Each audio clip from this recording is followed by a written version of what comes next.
জিয়াউর রহমান একটা সাংস্কৃতিক জাগরণ তৈরি করার চেষ্টা করেছিলেন। সকল নাগরিকের মধ্যে একটা ঐক্য এবং সংহতি তৈরি করেছিলেন।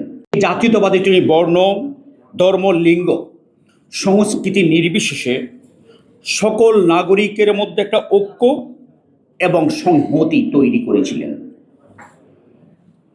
তিনি বিশ্বাস করতেন আমাদের সংস্কৃতি আমাদের দেশজ কৃষ্টি ধারক এবং বাহক, এবং এর রয়েছে এক অনন্য সাধারণ ঐতিহ্য।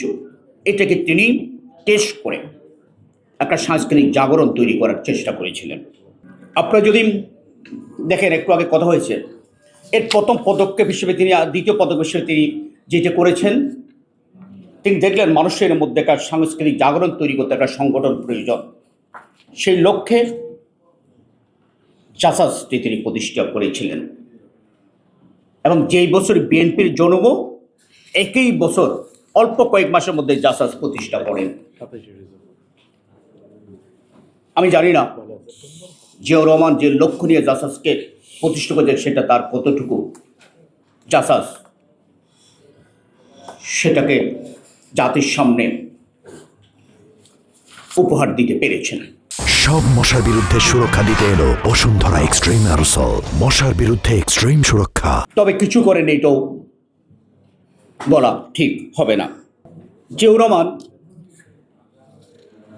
এরপরে যে পদক্ষেপগুলো নিলেন, তার মধ্যে অন্যতম ছিল শিশুদেরকে সংস্কৃতিবান হিসেবে গড়ে তোলা।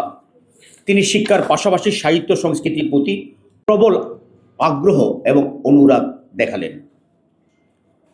1976 সালে ক্ষমতায় আসার অল্প কিছুদিনের মধ্যে বায়ান্নের ভাষা শহীদদের প্রতি সম্মান জানিয়ে বিভিন্ন ক্ষেত্রে বিশেষ অবদানের জন্য তিনি প্রথমবারের মতো 21 পদক প্রবর্তন করেন। 1977 সালে, পরের বছরের কথাই বলছি, শহীদ প্রেসিডেন্ট জিয়াউর রহমান প্রথমবারের মতো বাংলাদেশের সর্বোচ্চ রাষ্ট্রীয় পুরস্কার স্বাধীনতা পদক প্রবর্তন করেন।